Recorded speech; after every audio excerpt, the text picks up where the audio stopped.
नमस्कार दोस्तों, अकबर बीरबल की कहानी में आज आपका स्वागत है। आज की कहानी का शीर्षक है बादशाह का सपना। चतुराई और बुद्धि के सही इस्तेमाल के लिए बीरबल के किस्से खूब मशहूर हैं। बादशाह अकबर के ऊपर आई मुसीबतों को बीरबल हमेशा चुटकियों में सुलझा देते थे।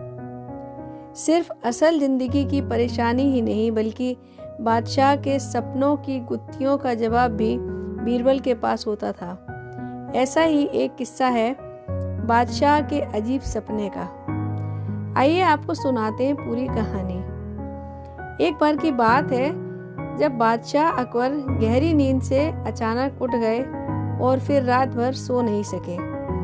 वो बहुत परेशान थे क्योंकि उन्होंने अजीब सा सपना देखा था जिसका मतलब वो समझ नहीं पा रहे थे। उन्होंने देखा कि उनके एक के बाद एक सारे दांत गिरते चले गए और आखिर में सिर्फ एक ही दांत बचा। इस सपने से वह इतने चिंतित हुए कि उन्होंने इसके बारे में सभा में चर्चा करने के बारे में सोचा। अगले दिन सभा में पहुंचते ही अकबर ने अपने विश्वसनीय मंत्रियों को सपना सुनाया और सभी से राय मांगी।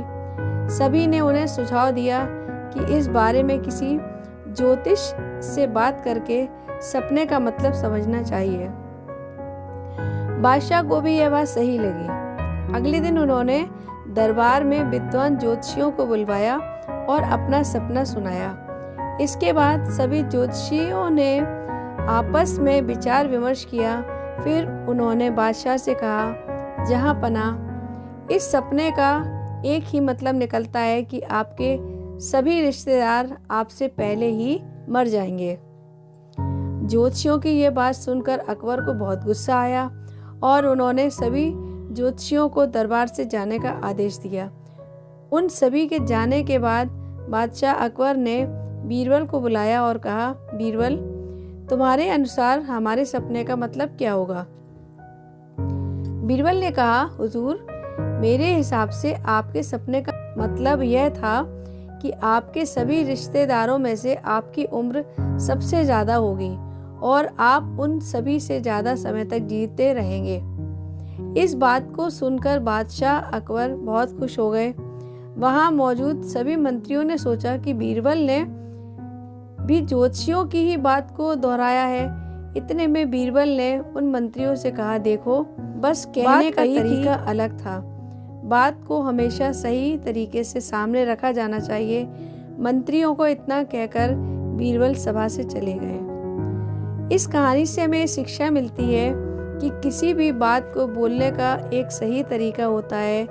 विचलित करने वाली बात को भी सही तरीके से कहा जाए तो उसका बुरा नहीं लगता। इसी वजह से बात को हमेशा सही तरीका और सलीके से रखा जाना चाहिए।